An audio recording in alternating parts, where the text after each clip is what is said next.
We're the industry's original and proven multicultural organization that educates, advocates, and connects for our members with opportunities to grow and do well by doing good.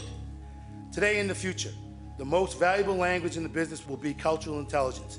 If you have it, you can win. If you don't, your business may become irrelevant, and irrelevant means failure.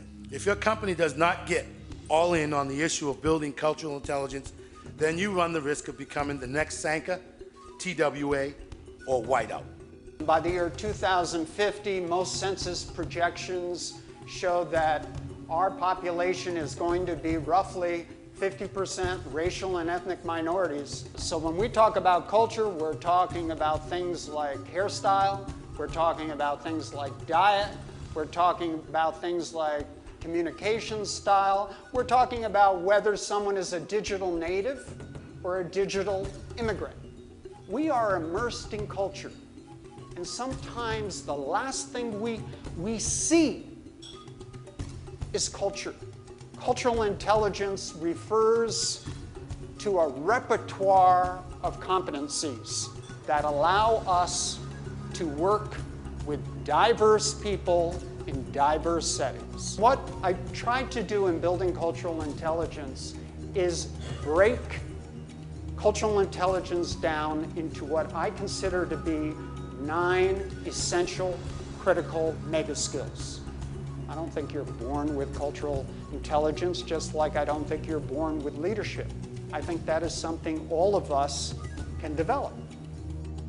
I'm going to focus specifically on 3 aspects of the Asian experience in America: the workplace, the marketplace, and the communities.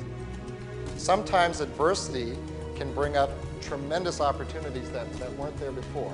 You may want to look at Asian communities, at least in the United States, but also throughout the world, as whether you see them as a danger, there's also tremendous opportunity there.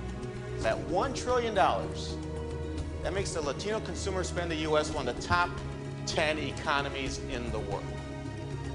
For every Latino that passes away in the U.S., they're replaced by 8 Latino children. Make no doubt about it, folks, the workforce of the future is going to have an increasingly Latino identity.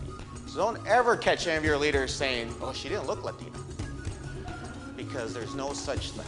As the #1 employer of minorities, we must become more relevant, not less. We must learn more about multicultural communities to better serve them and not back away because they differ or seem demanding. African Americans place a value on being respected. They need to know that your company has people that look like them working there, and that they can bring people like them to your places of business. Those of us in HR, diversity, we're good, I would say 5 to 7 years behind our friends in marketing and sales. Now companies are starting to say, maybe we need that same level of sophistication from the talent side. But they are successful at retaining employees because they marry those employees to the mission and the vision and the values. It's not just about black and white. As many of you know, it's about green. Building individual and organizational cultural intelligence is the key to developing an effective and productive pipeline of diverse and multicultural talent.